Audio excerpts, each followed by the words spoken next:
I'm Jeremy White. We're looking back at the Eagles game and at the end of an era. I'm Joe Marino, and I'm excited for red helmets this week. I'm the big O, Jerry Ostroski. Rich Stadium, Ralph Wilson Stadium, New Era Stadium, Highmark Field. I'm going to miss you. This is the Locked On Network, and you're watching Bill Squad. Who's ready, Bills Mafia? It's the Bills Squad. Everything Buffalo Bills, every week. Breaking down the big hits and game-changing plays the way only the Locked On Podcast Network can. Nobody circles the wagons like the Buffalo Bills. So gear up and squad up. The Bills Squad show starts now.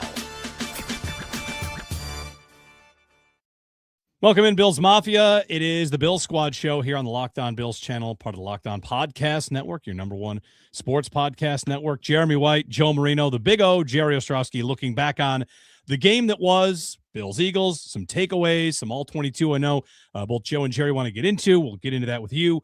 And then turn to the AFC picture, which is mostly formed, who the Bills might play, where they might go. It's probably down to two teams.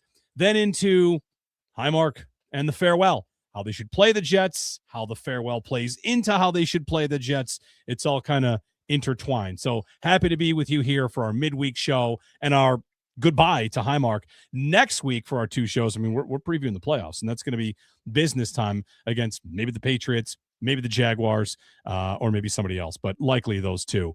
It is Bill Squad. So, gentlemen, good afternoon. The final game at Highmark, if they lose, it will definitely be the final game at Highmark, because if they lose, they're going to be the 7. The Chargers are probably going to lose. They're not starting Justin Herbert. They could drop below the Bills, but if the Bills lose, like, this is the last game at Highmark, and I wonder how Sean McDermott will handle that. It's a complicated little web we're going to weave here, Jerry. Some emotions with the stadium, but also the current season matters quite a bit. Yeah, definitely. I mean, this is one of those things where the red helmet's coming back. Joe brought it up. The most iconic uniform, I believe, in Bills history. The red helmets are awesome, and it just brings back a lot of memories. You know, spent a lot of time in that place, played a lot of football games. Basically, my career jumped off in Orchard Park, and that's where it all started for me after a little bit of a rocky road before I finally got to Buffalo and was able to play and get on the field. So I'm excited about the new stadium, of course, but, you know, there's just something about old places, man. There's a lot of memories that are going to come down one day when they implode that building. There's a lot of memories that are going to be, swept away with the rubble, so to speak. And it is sad, but if you don't like change, you're really not going to like irrelevance. And unfortunately, change happens in life, and definitely in this National Football League that we talk about on a daily basis.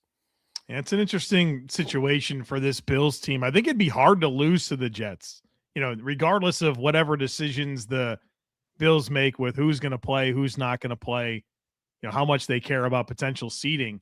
This is a lifeless Jets operation that has Brady, Cook at quarterback, and, they're no Garrett Wilson. Of course, they traded away Quinnen Williams and Sauce Gardner. Like, that is a lifeless team. Drake May had an unbelievable game against them.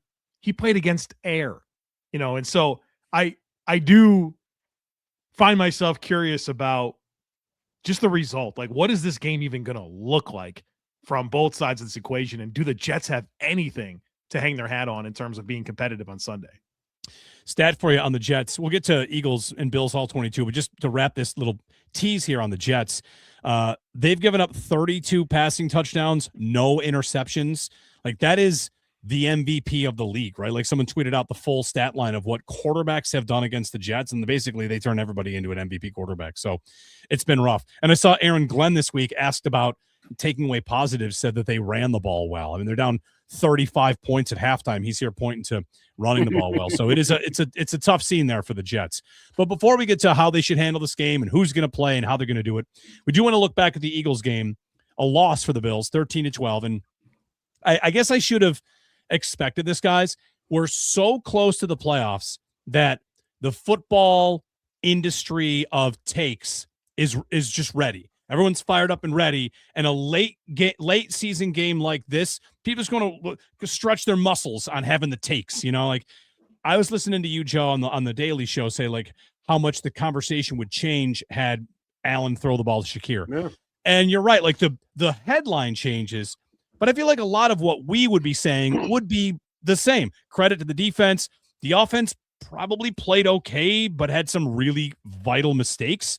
And I don't come out of that game feeling any worse about the Bills. I actually might come out of the game feeling better about the Bills. And I say that at the risk of the people that during postgame called us like apologists. It looked to me like they were maybe the better team or definitely the equal of the reigning Super Bowl champs. And they played sloppy. They made mistakes. And they lost the game by a point. But I came out with a lot of positives out of that game. Yeah, I totally agree with that, Jeremy. There was some really redeeming components to the drop back passing game.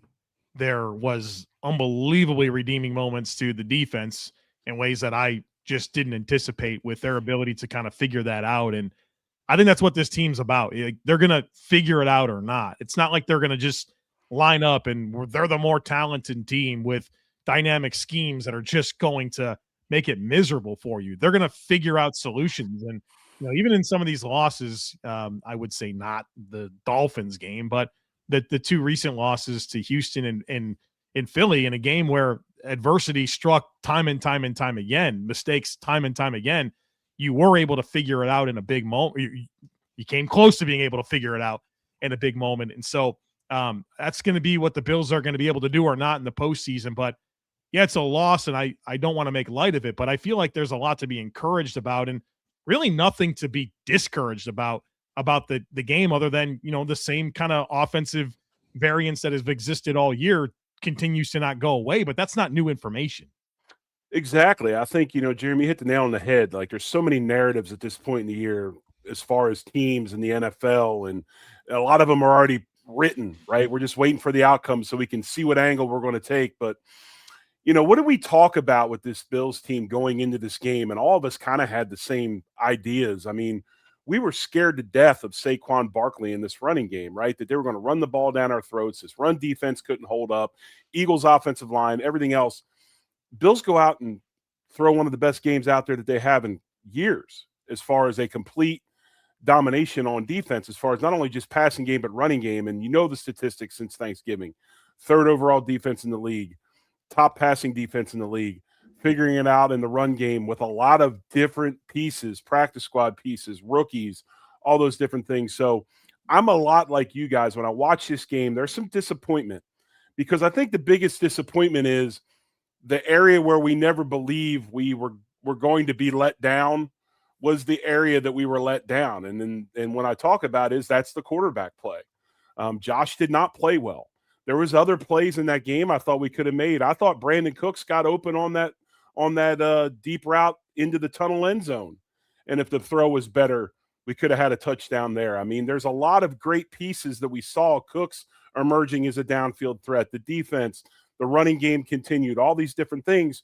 I think the biggest point of this game is we still are trying to figure out, if the quarterback doesn't play well, is it really his fault or is it somebody else's fault, right?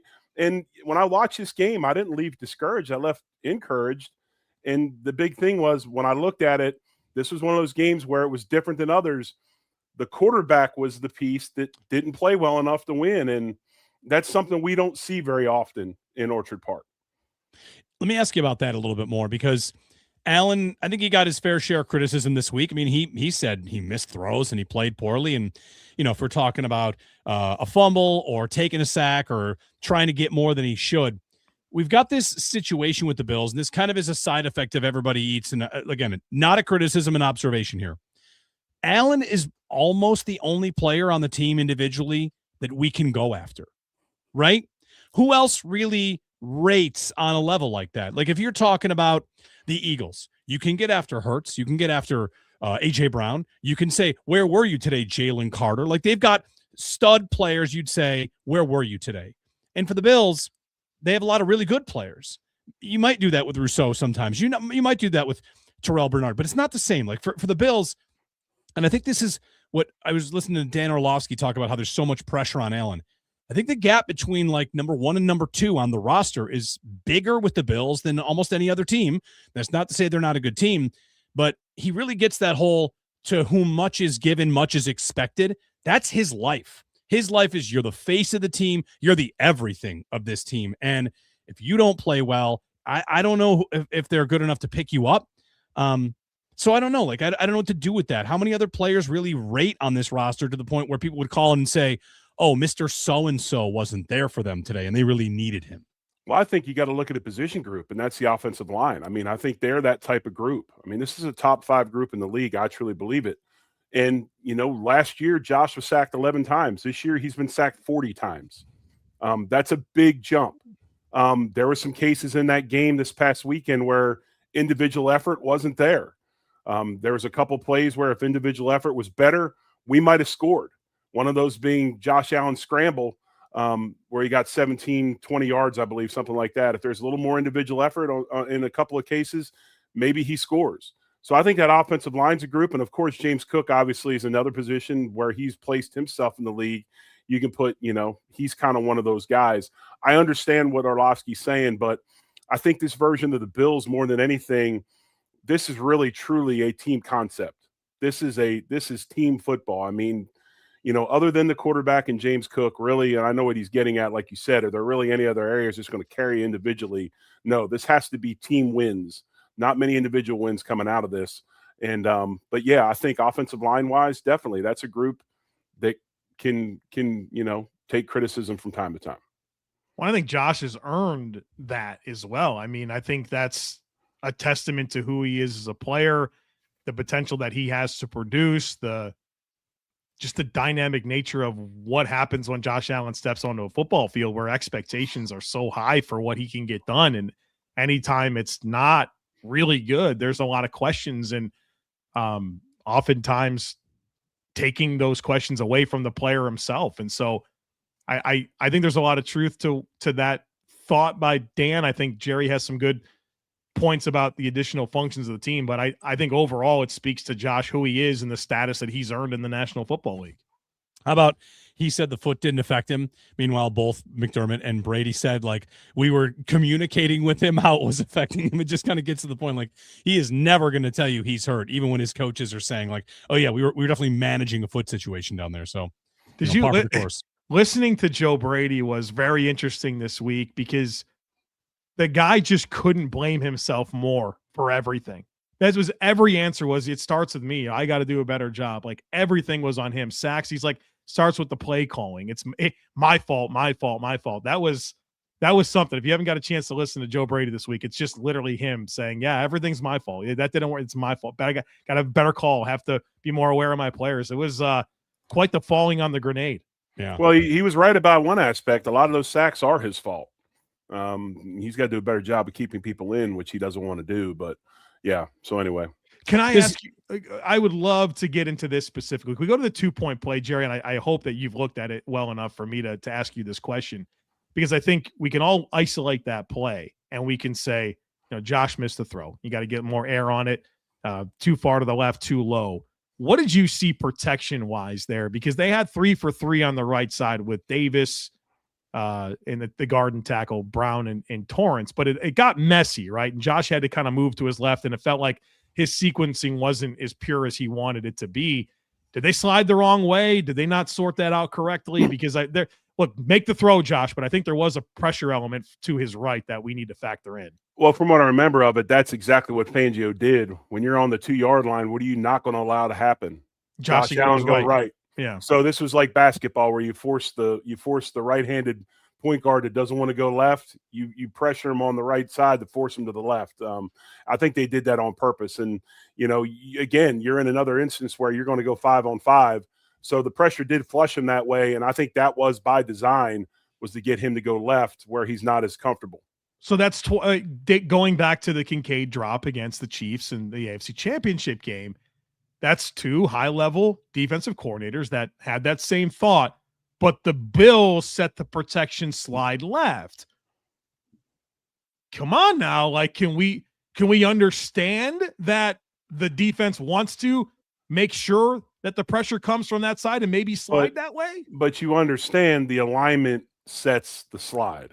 So you would have to break rules to slide right. So they're dictating those terms.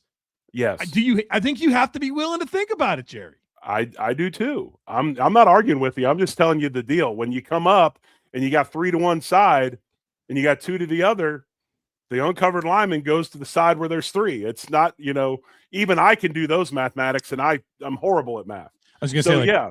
My level of understanding on slide protection is in the NCAA video game. When I see the guys on that side, I slide protection that way. So, asking you guys about this, this is predictability. This isn't just like a Joe Brady is predictable or the Bills' protection's predictable. This is just like how written in stone is it that that's what the Bills would do in those spots?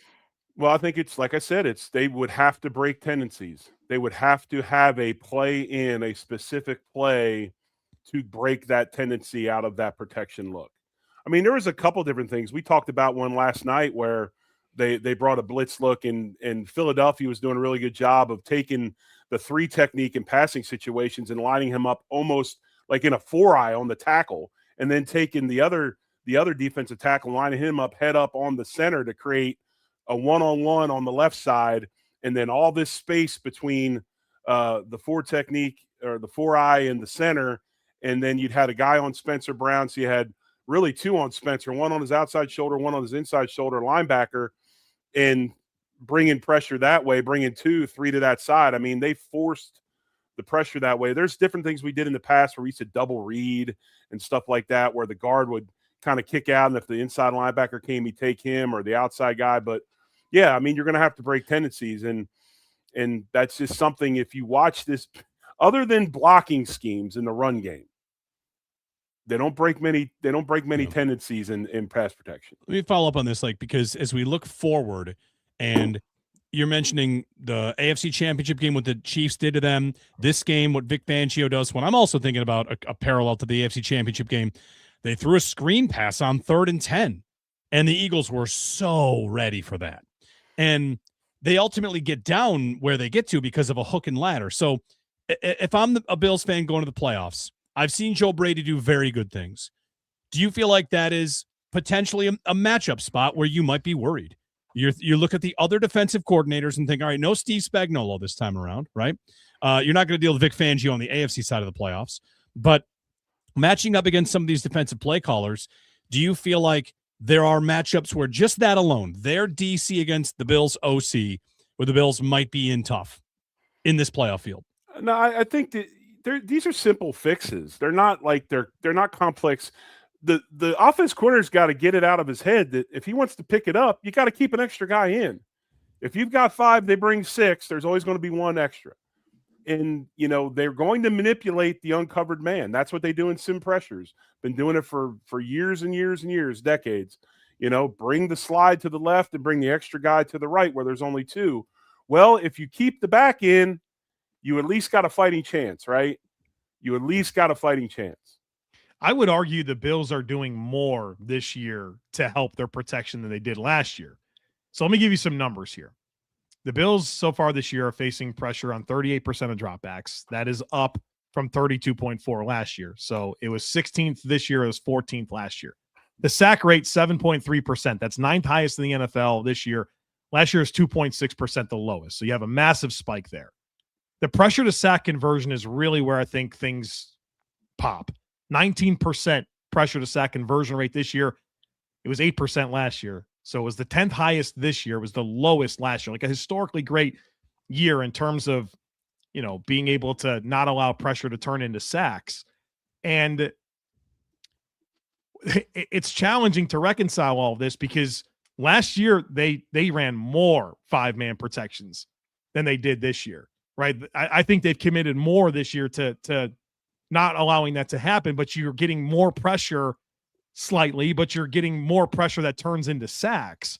And so to me, it's never one thing in football, but I do feel like there's a Josh Allen component to this where getting that ball out and not getting bored with some of those checkdowns and those hots is a really big part of this conversation. So I think 17 is a little culpable for this as well. Yes, sacks are not necessarily an offensive line stat. Right. They also, and you watch Josh and some of his mechanics, some of his drop back stuff, his back foot's hitting almost 12 yards.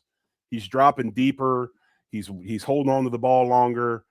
He's drifting a little bit in the pocket. He's definitely not as decisive as he was last season. So that has a big part of it's a big aspect in this as well.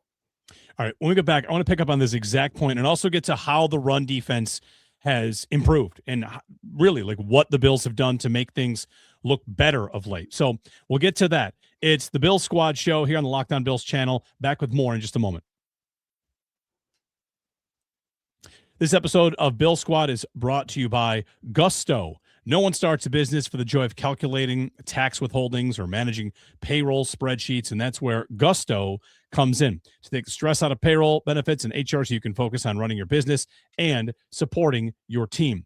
Gusto means it's an all-in-one, remote-friendly payroll HR platform that makes managing your team simple, transparent, and fast. Whether you're hiring, onboarding, or paying employees, Gusto helps you do it all from one place. So with Gusto, you get a chance to get unlimited payroll runs for one monthly price, which means no surprise charges end of the month, knowing you can reach certified HR experts anytime, good peace of mind, automated tools, offer letters, onboarding materials, direct deposits. You can save hours every week. Try Gusto today at gusto.com/LockedOnNFL or get 3 months free when you run your first payroll. That's right, 3 months free payroll at gusto.com/LockedOnNFL. One more time, that's Gusto, Gusto.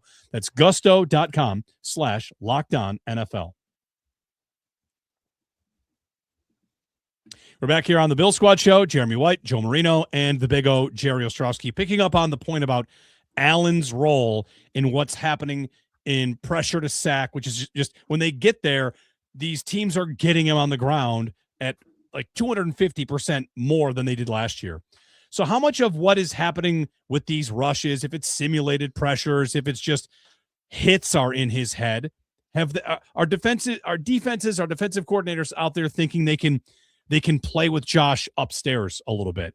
You feel like that's what's happening when he has these breakdowns, where he has these moments where he thinks, I'm going to go big game hunting. Are teams baiting that a little bit, or what's at work to explain why all of a sudden the MVP of last year, who's last in the league in getting sacked, is up to a career high in sacks? That's not offensive line based.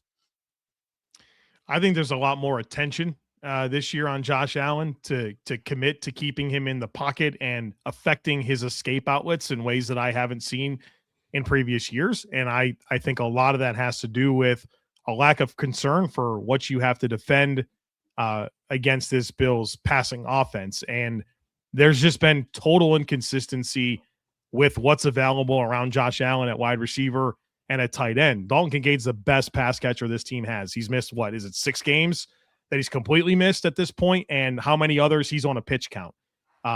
Your receiver situation, like what was supposed to be Keon Coleman, Josh Palmer, and Khalil Shakir, Keon Coleman's not they don't want him on the field. He's a healthy scratch. Josh Palmer has been banged up since training camp, in and out of the lineup. So like your primary players outside of Shakir in the slot, who's let's be honest, kind of like a very specialized role. Those 3 guys there's no consistency with what's been there. They don't know what receivers to dress every week. And Right. So when there's no consistency, there's no rhythm with the weapons in the passing game that you're already not concerned with to begin with. Yeah, sure. We'll commit a little extra attention to maintaining Josh Allen, and teams are coming in with a different mindset for how they're defending Josh. And I think what the Bills don't have at receiver and the lack of availability at the totality of it has really made for this being a difficult situation for Josh to manage, and then also just not being able to find consistent rhythm. I think it's a great point, Joe. You bring up a great point with that. I think pass protection, especially blitz protection, there's a feel to it. There's a continuity to it. You have to be all on the same page, and they're not, because there's so many different combinations of what's going on, and it's hard to get in that flow. Run blocking, a lot of times you'll see runs blocked perfectly for 2 yards. You'll see runs blocked horribly that jump out for 20. I mean, that's a little bit different situation. Pass pro has to really be in a flow and be perfect.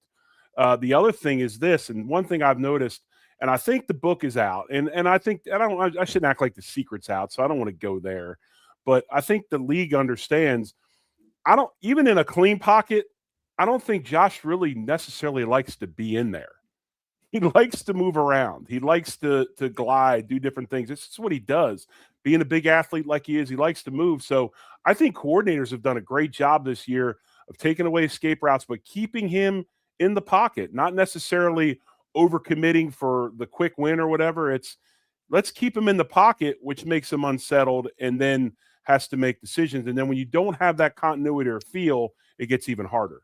It's all like weaving together. Keep him in the pocket, because while he's in the pocket, he'll get impatient for the guys trying to separate who generally don't separate. He's had to buy them time. If we don't let him out to buy time, maybe that time won't ever appear. Yeah. That all said, Cooks is starting to cook a little bit here, right? Brandon Cooks, he's gotten open down the field multiple times, and it's a little bit of good news, bad news, if you'd ask me. Like, I think the wide receiver, like, conversation and debate is like, it's over. We're going to see how they do, and maybe they can win a bunch of games. But Cooks shows up. The Saints cut their guy.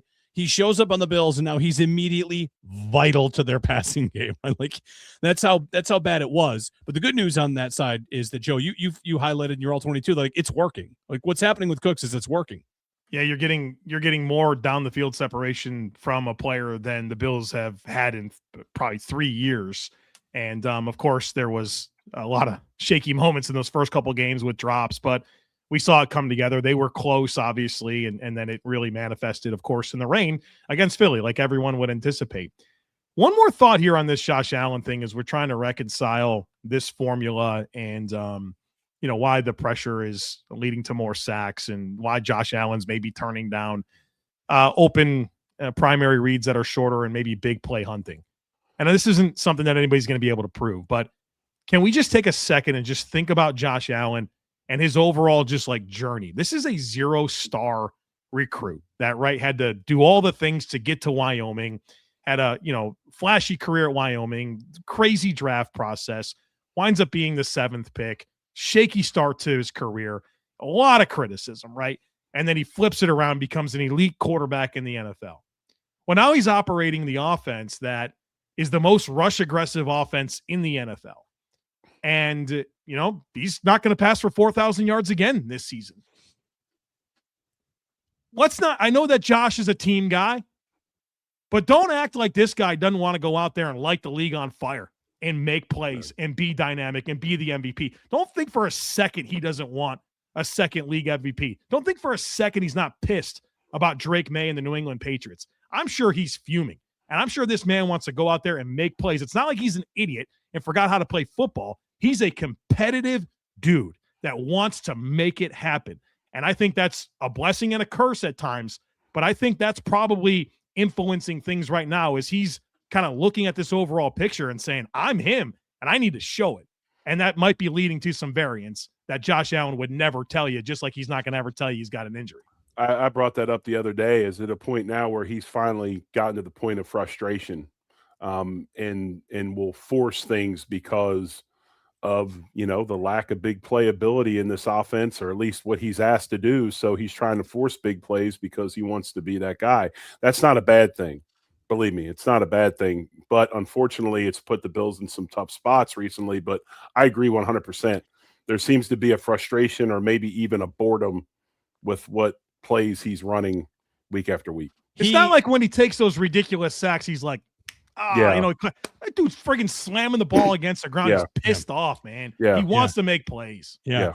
He answered questions about the screen game this week. Did you catch these?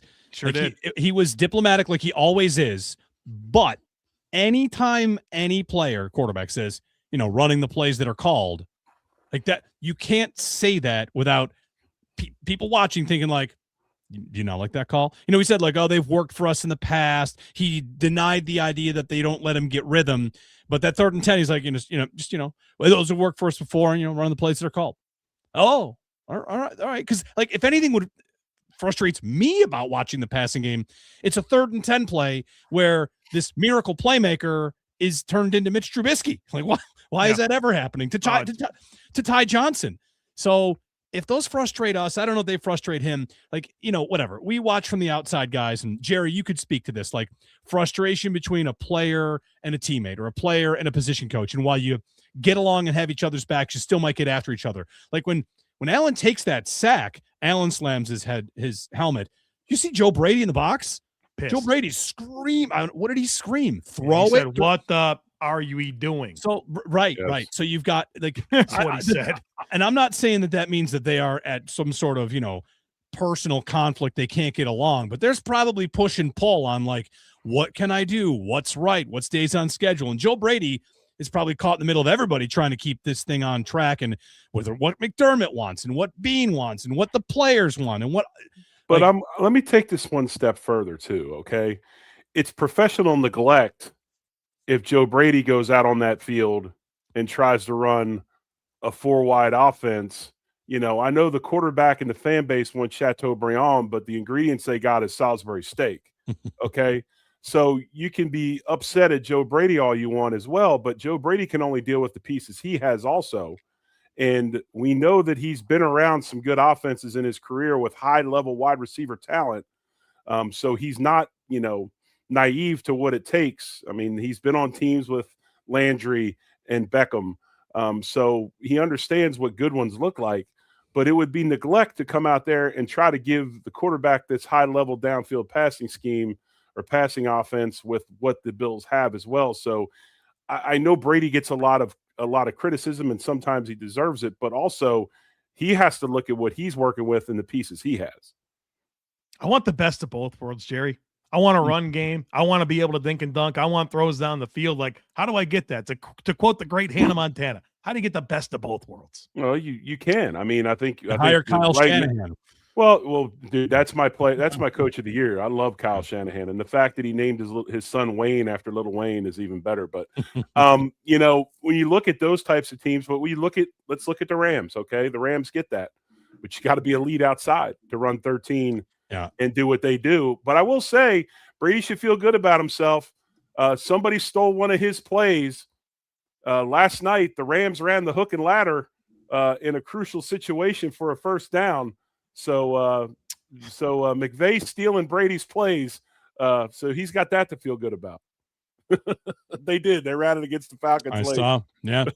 The Rams, by the way, missed Devontae Adams. They have Puka, and he's obviously great, but Devontae Adams has been down for a couple of weeks. And speaking of guys that miss him. Yeah, speaking of guys that can handle criticism, I mean, say what you will, Stafford went silly last night and had a touchdown with 20 seconds left and missed it by 10 yards. I mean, They should have won that football game also.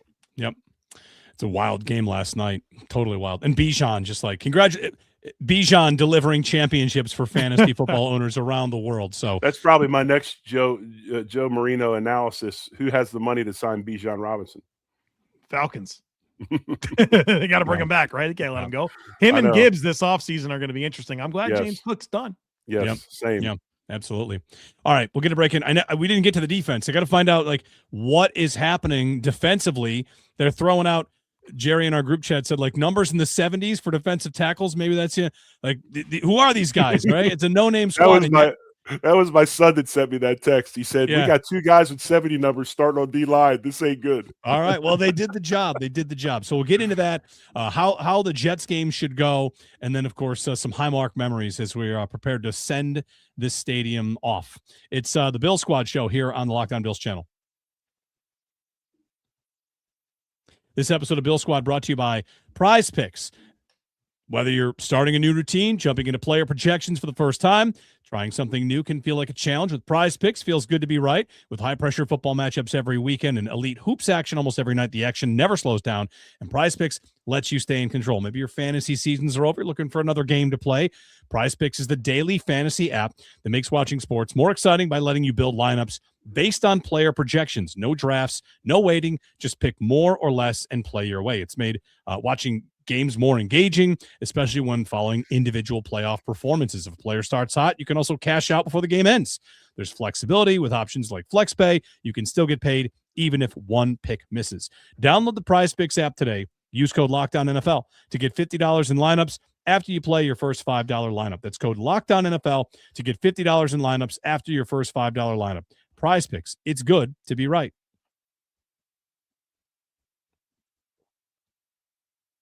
Bill Squad show here. Jeremy White, the big O Jerry Ostroski, and Joe Marino of the Locked On Bills channel and the daily Locked On Bills podcast, of course.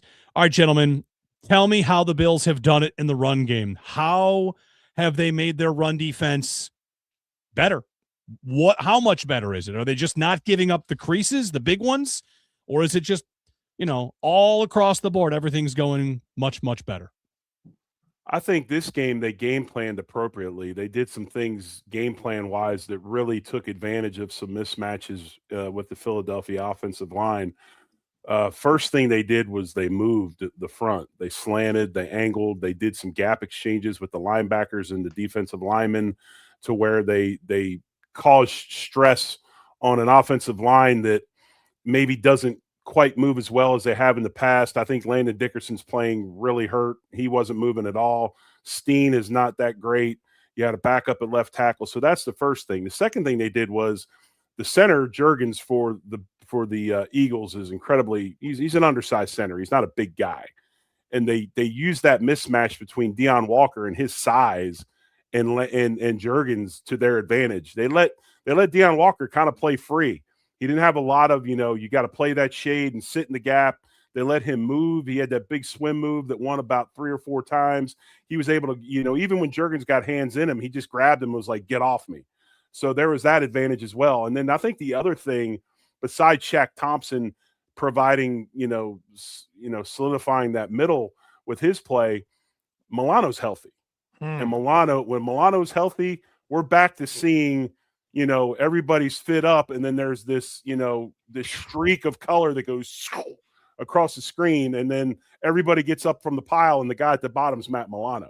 That's been a big part of it as well. Matt Milano's healthy, and he's making all kinds of plays. So, yeah, I mean, those are some of the things they're doing. They're every, week in and week out, they're finding a way to find a scheme that fits who they're playing. The guys are playing extremely hard, even if they're limited, and then Milano's health coming back has been a huge boost for this linebacker group. I thought Jerry laid that out perfectly. If I would add 2 additional talking points, and I agree with everything Jerry said, I think those are unique things that'll work against Philly, right? You mentioned the soft anchor center, Steen's, replacement level guard, and then the right tackle, Fred Johnson, he's a backup. And I think those dynamics combined with Saquon Barkley, who is unbelievably physically gifted, but I've said this going back to Penn State. Yep. He's not the greatest decision maker with the ball, and he doesn't have great vision. So if you can muck it up against him and get him to slow his feet behind the line of scrimmage, get population to the football, you can get him down. And so the Bills had a really unique plan against that opponent, which will work. The other piece of this, the Bills didn't miss any tackles against the run. No. They did a good job of getting guys on the ground, and that's been something that's improved a ton here as the season moved along. And I want to add one more thing to the Saquon Barkley argument, because we see James Cook slow his feet in the backfield quite a bit, right? But the difference is James understands the runs and where he's supposed to be aiming point wise. He always gets to his aiming point, his insertion point first, and then goes. Saquon kind of has no plan. He kind of stutters and tries to find an opening and uses athleticism and go. He's not a field running back. No, he's an athletic running back. He's more athlete than football player. Yes, he is he more just athlete. is. Yes, extremely great way to put it. He's more athlete than football player. James Cook is a true blue, feel the running game type of running back, and that's the difference between those two. I'll take James Cook any day of the week over Saquon Barkley. Well, now that can lead to 2,000 rushing yards when you have a healthy, optimized offensive line. When you got 4 or 5 guys up front that are all pros, Yeah. and you add Dallas Goedert to the mix, and you're just mashing people. Yeah, for sure. But when all of a sudden things get average, the back got average real well, where I don't think that James Cook it has that big of a fallout running behind the line that's not as good. All right, so you kind of lay out that it was good, but maybe specific to Philly.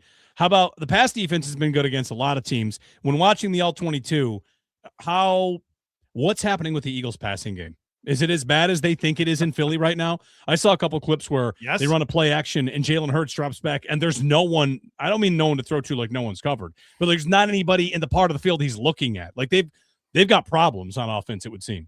The only guy that has less field than Saquon Barkley is Jalen Hurts in the passing game, in my opinion. I mean, I think if number one's open right away, he gets it to him, but Jalen just doesn't seem to have a feel for it, and he's not a pure passer to begin with. So when you're going to be late with the ball, you're late in the process, it's hard for him to drive a ball or anything else because he's just not really a pure passer. I say this, the guy won a Super Bowl. You can't take that away, but so did Trent Dilfer. So, right. I don't know how else to put it. Let me give you another name here because, the Eagles are given credit for being like really savvy. If they could Russell Wilson trade him, don't you think they would? Like find a partner and get good value. Like I feel like in Philadelphia, they internally might talk like Hurts holds them back and they know it. Even though they won the Super Bowl, like they know we could be better. We should be better. I hate player comps. I do player comps though. And I think one of my favorite player comps that I've ever had that I'll still stick with to this day is Tyrod Taylor to Jalen Hurts, where there's an occasional nice deep throw. There's an occasional nice scramble, but the overall limitations in terms of passing game development is just going to hurt your operation. Take care of the ball. Don't make a ton of plays, right? But occasionally do. And there's just going to be a lot of variance with it. And he's really confusing because there's games like the one you just watched, and they happen a lot. And then there's playoff runs where he becomes Michael Jordan and it works out. The other thing that's hard about Jalen Hurts is he has no personality whatsoever. Like there's nothing about him that endears himself to the Eagles fan base or like, that's my guy, right? That's my quarterback. I mean, he's a great dude, I'm sure, right? But there's just not that like dynamic, charismatic personality that comes with being a player that, quite honestly is in his status in the league. He's a very difficult quarterback to kind of like figure out the right stuff. But one thought that I had about the Bills defense in this game was if they could generate some level of pressure, which they did, right? They blitzed everybody from depth. They're getting corners and backers and safeties involved in the rush plan, and that was really good. And I think that affected Jalen Hurts. But ultimately, I liked the matchups. I thought Benford was a good matchup for Brown. I thought the White-Harrison combo was a good matchup for Smith. And then the Bishop-Milano tandem on Goddard was outstanding. And the Bills had given up like the fewest catches in the league to tight ends going into this game. They've handled them very, very well. And so the only piece that I was concerned about was, could they come up with a rush plan that would affect Hurts, knowing that you can do what you want. Like, you don't have to be super careful about your rush plan for Hurts. You just have to affect them. You can send extra bodies. You can bring players from different spots to get there. And I thought those matchups proved to be right. And the Bills got the rush piece, and they did match up pretty well with Philly. And, I mean, honestly, they shut them down completely. Didn't complete a pass in the second half, 15 yards in the second half. The only plays they made were pretty goofy, right? I mean, a big-time push-off by A.J. Brown on the Christian Benford on the deep pass that got him down the field. The other play along the sideline, and he got it through the smallest of windows there, and Cam Lewis's arm is, like, extended. It looked like a Madden play when you play the video game and the ball goes, like, through a person. Yeah. It looked like that. So I just thought that they were lights out. They had the right plan, and I thought the matchups were really good, and it bared out that way. And I also think, too, that if you're going to look at an unsung hero or MVP of that secondary or whatever, you got to look at Trey White. I mean, Trey White, I think, is exceeding expectations. And while he started slow, I think a lot of it was rust. He hadn't played a lot those couple of years before he got to Buffalo. Now he's back in the flow. He understands things. He understands what he can do physically, which then mentally helps him out to where he knows where he needs to be. And he's really allowed, Hairston to come up slowly, where we didn't have to just throw him out there at a position that if you put guys out there too soon and they get beat too many times, they lose that confidence. It's hard to come back from it. We've seen that with guys like Elam. But I think Trey White right now is playing as good a football as you can ask for, and that's been a huge piece of that secondary. My favorite play from Trey White in that game, it was a run play, and it was a close set, and he had to set the edge on Jordan Mailata. And you know what? Yeah, he got worked. But damn it, didn't Trey White stick his face in there and set enough of an edge that allowed that backside to show up, man. He's putting it out there, and I don't know how you don't love what Trey White's offering this football team right now. Yeah. Right. Before we get to the break, quick story that's kind of been developing today. Former Bills receiver, current Patriots receiver, Stephon Diggs has been accused of strangulation and assault. And the Patriots have released a statement on this saying they're aware of the accusation, that he has categorically denied the allegation. They, in their statement, say, we support Stephon. It is becoming more public along the way. So he's facing charges. And I think now that things are public, he is eligible for like the commissioner's exempt list. I don't know. This is a tough spot for the NFL. They tend to slow play these things, like, right, Rashee Rice was suspended long after things actually came to light. It's not unusual for a player to get suspended the following season. And here you have a team going to the playoffs. You don't want, I don't know, like, you don't want that hanging over your playoffs, hanging over these teams during the playoffs. I don't know what they'll do, but whatever. It has been announced today. Fox 25 in Boston reporting it first. And something to keep an eye on is what they do in New England and how that is handled, because Mike Vrabel, I'm sure, will get questions about it. I don't know if Stephon Diggs is going to comment on the fact that there's an active investigation. Yeah, not a good situation. Not good. Hot take, not good. I'm Joe Marino, and I'm Mark Safe from dealing with Stephon Diggs drama on my favorite football team. Yeah. Very good. What he said. When we get back, let's talk about, though, the road. Now that we've addressed that, we could just talk about the Patriots and the Jaguars, the two most likely opponents for the Bills in the first round. We'll tell you how we get to those opponents and what the Bills should do, of course, against the Jets, because that does play into it. It's the Bills Squad show here on the Locked On Bills channel.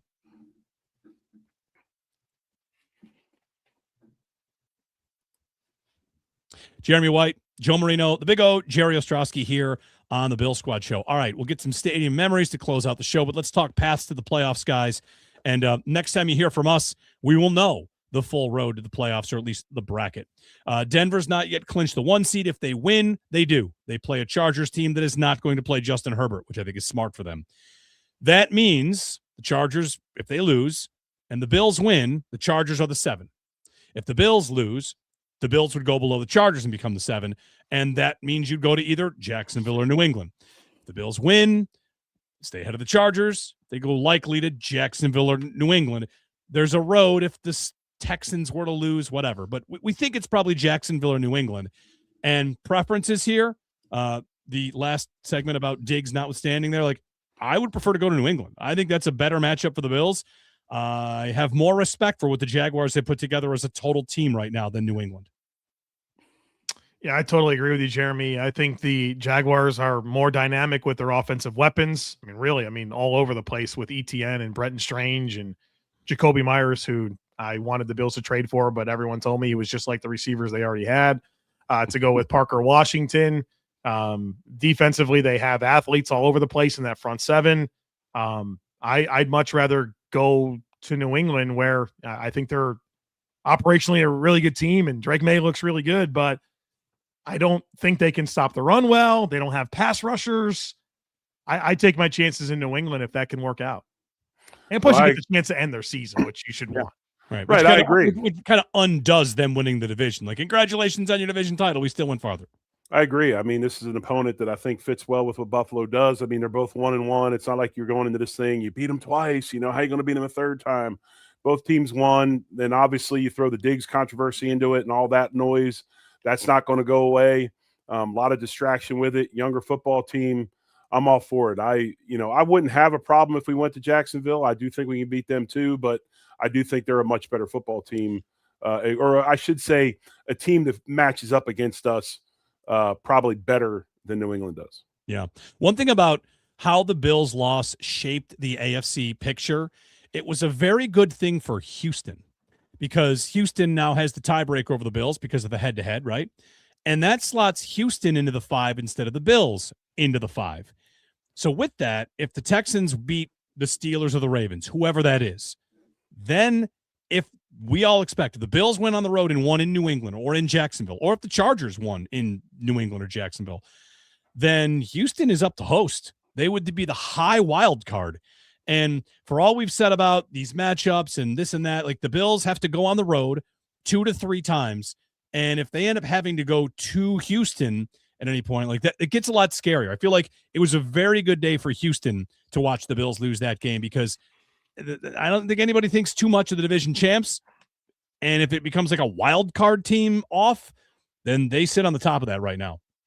I'm going to push back on the Houston fear. I know that things have not gone well when the Bills go to Houston, and I think most likely the Bills' path is probably going to be New England or Jacksonville, and then probably Denver, right? I think would probably be the most likely path. But if they do have to go to Houston, just take a deep breath. The Bills had a million chances to beat them in the game we just watched. They're not going to just sit there in 5-man protection this time, right? And Houston's offense has got a lot of questions. And the game last year that the Bills went, Josh Allen goes 9 of 30. The Bills lost by 3 and had a chance for a game-winning drive at the end. Right. It's okay, guys. Like, I'm willing to see that play out again. I think the Bills will be better equipped for them this time around. So I do agree with you, Jeremy, that things are looking good for Houston and their chances to be the 5 and then, go to the AFC North winner. But I'm not, over here shaking in my skin about having to go back to Houston. Really, I think that the big emphasis is week 1, the first round of the playoffs. I mean, I think that's where the game could be. If we have to go to Jacksonville, a tough game, whatever, we can get through week 1. I kind of like some of the other matchups. I like our matchup against the Broncos. I like what McDermott and those guys and Bobby Babbage can do in the secondary to confuse, Knicks. I'm not. That's one thing about this conference this year in the AFC. I don't think I'm freaked out by anybody. I guess I got the most PTSD, obviously, about Houston and watching that one. But since Joe reminded me of how many chances we had to win it, 1 million. Since it's 1 million, I'll take his word for it, and I won't be so freaked out. But no, real quick before we move on, just a bad day to be in the Diggs household. His brother got released from the Cowboys today too. Saw that. He'll get picked up maybe somewhere. Will a playoff team do that? It's a heck of a contract to claim, right? He clears waivers, just sign him as a free agent. Somebody will want a defensive back. I think so. Yeah, somebody will do it, but I don't know. I feel a lot of redemption based on my thoughts of his 2021 season where, he had 11 interceptions, but also had 11 penalties and gave up over 1,000 yards. Yeah. It was a goofy year. Quick thoughts before we get to our stadium memories on the NFC, which the Niners and the Seahawks play for the 1 seed on Saturday. The Rams all of a sudden limping to the finish, a silly loss to the Falcons. They got ripped up by Bijan Robinson, and Matthew Stafford all of a sudden is turning the ball over. So he may have lost the MVP, which is kind of wild. All of a sudden Drake May is the prohibitive favorite to take home the MVP. So what do you like in the NFC? I feel like every time we're ready to crown a team this year, they just fall on their face. Everybody's Super Bowl pick was the Rams, and then what are they 3-5 over their last 8? Yeah. Packers, right? And then their whole team gets hurt, and then they blow it in Denver. Remember the Chiefs were back, the best offense we've seen for Kansas City in 5 years. Baltimore to begin the year, the Bills at one point. It's just every time we're ready to crown a team, they just fall on the Colts, right? I mean, it's crazy. Every team, people have rallied around it. So I'm excited to see it play out. I just have so much respect for what San Francisco is doing. The injuries are just insane. Of course, they didn't have George Kittle in that game, but Fred Warner, Nick Bosa, Brandon Ayuk, Michael Williams, their first-round pick. They lost Trent Williams on the first play of that game on a pick 6. And they just keep figuring it out. I think Brock Purdy's playing at an unbelievably high level here. And, I don't know how it ends for them, but they got to love what's going on. I think that's what puts Kyle Shanahan as the coach of the year. I know Ben Johnson, Mike Vrabel, Liam Cohen, they have great cases. They've had their quarterbacks the entire season. No team's overcome more than San Francisco this year. Can San Francisco stop anybody? No, that's a concern. Yeah, it's a real big concern. But can they be stopped? Is the counterpoint to that. Yeah. Yeah, I think I have a ton of respect for Shanahan. Like I said, he's my pick for coach of the year. I look at the NFC, I still think the most complete team is the Rams. I really do. I still think they're the most complete. I love the Seahawks, but of course, every time we talk about them, we're worried about Darnold, right? The second highest turnover rate in the league. I know. And they don't run the ball well. I just don't think they have it. Which I get it. And how many good passing weapons? Is it 1.5? You get on a heater, now I think Shaheed got hurt the other day, did he not? Yeah. So they don't have Shaheed. So I think it'll be an awesome game Saturday night. I still like Seattle. I like the 49ers. I still think the Rams are the most complete team. What I saw out of Philadelphia this past weekend in Orchard Park, there's nothing about the Eagles right now that make me stressed out. I mean, if they make a run and they get into it deep, it's probably like the Baltimore team that won the Super Bowl with all defense and not much offense. They find a way to get healthy up front. Johnson comes back. Dickinson gets a little more healthy. They run the ball, get back into that offense that they run. But I just still think that the Rams are the most complete team in the NFC. Stadium memories. Could be the last game at Highmark Stadium. Should we include a memory of James Cook winning the rushing title? Should they push for it? Colts play earlier in the day. You might know how many yards you need to get. I'm not completely against the idea of the Bills offense going out for a few series in this game. They haven't played well the last 2 weeks. There's been protection issues. There's been missed throws. There's been misreads. There's been drops. If you get a chance to go out there for a quarter, a couple of series maybe find some momentum, I'm for it. Mostly for the reason of I want them to have some rhythm going into the postseason and not the last 2 games against Cleveland and Philly. So certainly the rushing component is interesting to me, but yeah, I'd love to see Josh Allen get his 40th touchdown. I'd love to see James Cook, secure that rushing title, but mostly I just want to see them play well for a couple of series and get out of their own way here. Jerry, there is one more wrinkle to the Cook thing I should have mentioned.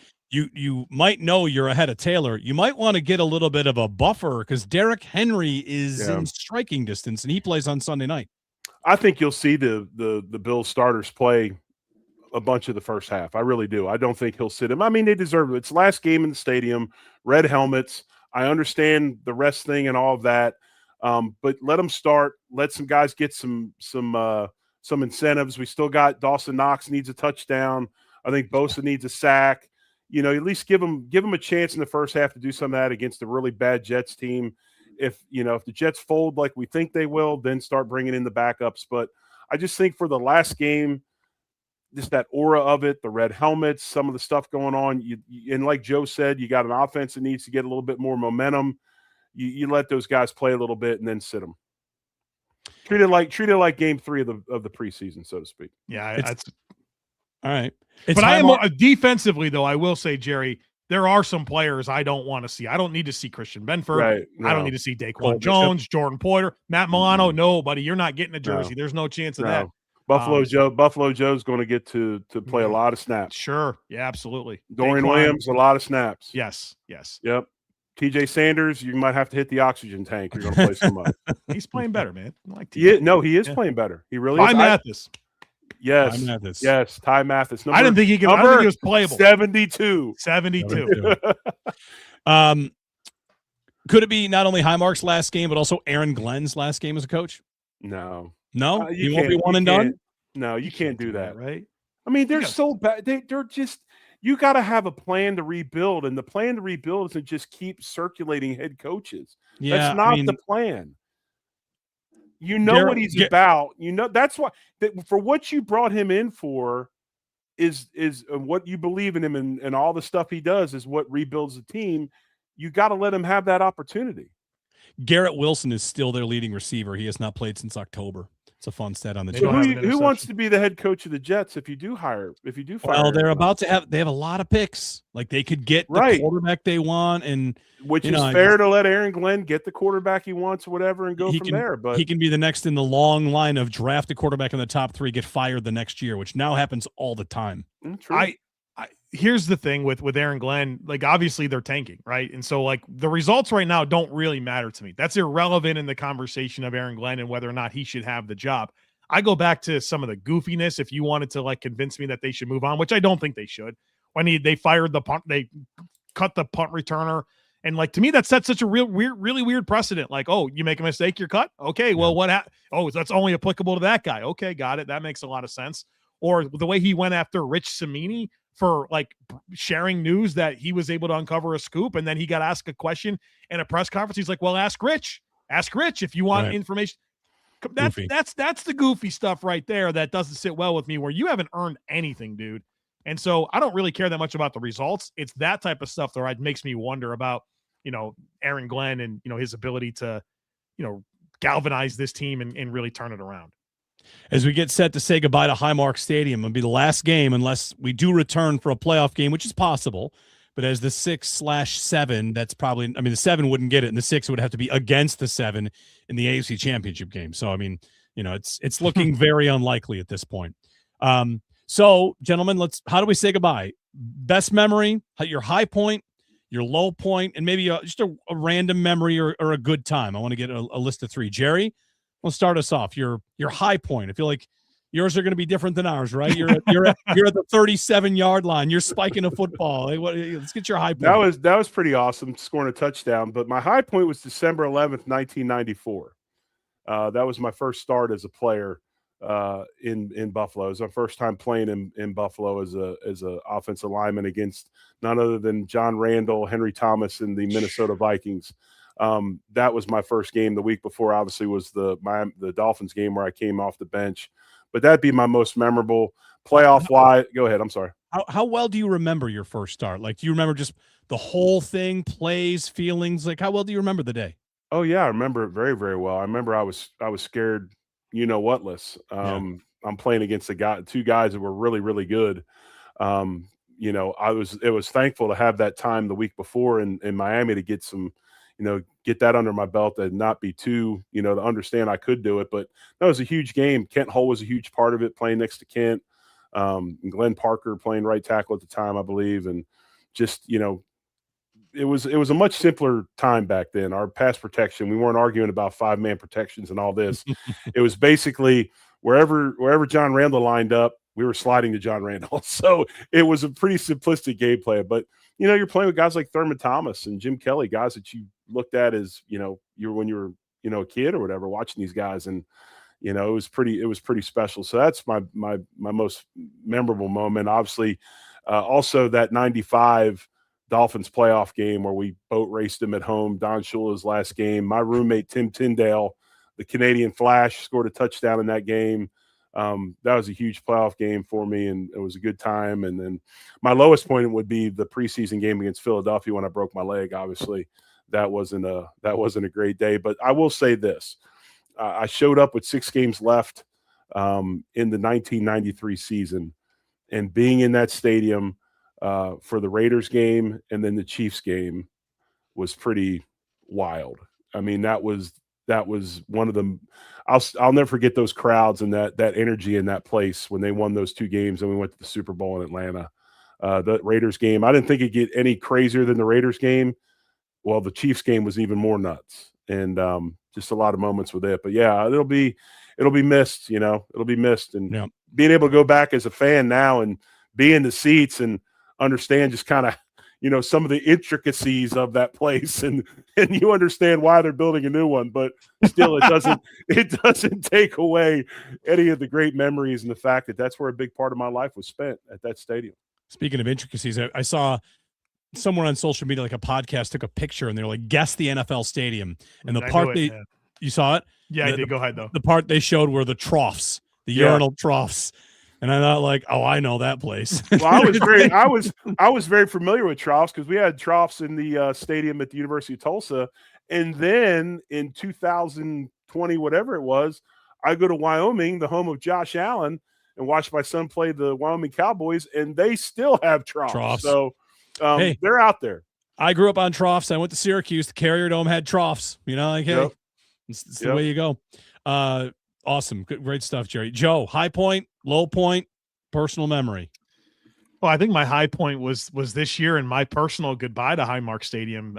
Stumbling in there week 1. Didn't plan on being there against the Ravens, but I went. I stayed the whole time, and I saw one of the most unbelievable comebacks. And, the game, I'll always remember the Bills came back, but the things I'm really going to remember is just the people around me and, like, being able to share in that experience with my wife and my aunt that was with me. And then you just randomly, of course, become friends with everybody around you. And, the one sad Ravens fan that was in the section, like, just remember him kind of going through it. And he had like a pretty good mindset about it, but like, you could tell he was struggling, but to kind of just be part of that was really special in terms of my high point. My low point, I've only seen the Bills lose twice at Highmark Stadium. One was a 31-10 loss to the Texans. And that was a long time ago. That was Terrell Owens had an end around for a touchdown in that game. Ryan Fitzpatrick, 15-23 with 2 picks. Matt Schaub took it to him. And then I saw another Bills loss in the stadium. It was against the Jaguars. They lost 36-26. JP Losman hit, or not JP. No, it was Fitzpatrick. He hit Lee Evans early in the game for a big touchdown. And then they took a 10-point lead. And then it was all Jaguars from there. Old David Garrard dicing up the Bills. So I guess those are my 2 low points because I've only seen them lose twice at the stadium. And then the other part of this was like just the personal memory. Yeah. Just anything you want to shout out. Yeah. It's my first time going to a Bills game, which was in the mid 90s. It was a December game against the New England Patriots, and the Bills lost that game. But, it was, I don't want to like get into my childhood too much, but we didn't do a lot. We didn't like go on vacations or like do a lot of events and stuff like that. So, my dad took me to a Bills game. It was a big deal. And, we packed sandwiches, and those sandwiches got cold and soggy. We're sitting in the upper deck. And, I don't remember much about the game, but I remember like that bonding moment with my dad that we did something different and cool. And I got to see Jim Kelly with my own eyes. I'm sure Jerry was down there somewhere. It was really cool to just be in that type of arena for the first time as a kid. And, from there, really just falling in love with this team and what it's turned into me as part of my life. Yeah. For me, my high point is the perfect game against the Patriots. Changed the way I looked at the stadium itself. It changed me that day forever from going like, they should probably go to a dome to I would never want to play inside after that game. Just, it can be that cold. We can have that much fun and dominate Bill Belichick and the Patriots. That day was just the absolute high point for me. Low point is the Monday Night Football loss to the Dallas Cowboys, because that's peak drought where, we're finally got a primetime game and we're winning and we can never have nice things. It was like the saddest day ever. Nick Folk, 250. Still kicking, man. Still kicking. And then a memory. I guess I should ask you guys this if you wanted this one too. Like, I'm going to throw out a concert. I saw the Rolling Stones there not that long ago when they rolled through. My wife and I went. Like, she invited me pretty early and us like getting together and went to the concert with her and her family and saw the Stones and kind of tailgated with who are now like my entire family, future brothers-in-law, future father-in-law. And like, it kind of makes it where that stadium is part of, the whatever. It cultivates my entire relationship with my entire family now. So it's, it'll be interesting to see it go. Like, close it out in style. My favorite concert story is when Kenny Chesney tried to jump on the county sheriff's horse and punched a horse. Tim McGraw punched a horse. Tim McGraw, Kenny Chesney got their rear ends whipped by the Erie County Sheriff's Department. Yeah, and we were in town for I think minicamp or something, and they were showing Faith Hill and Tim McGraw and Chesney walking into the Buffalo courthouse. They had to go and appear before the judge because you don't ride or touch the Erie County Sheriff Department's horses, evidently. Yeah. And they got beat down in the parking lot, which was that was awesome. I love it. It's frowned upon to touch the horse. Yeah. I'll be Googling that as soon as we hang up here, boys. I've not heard this story. Oh, it happened. Unbelievable. Yeah, absolutely.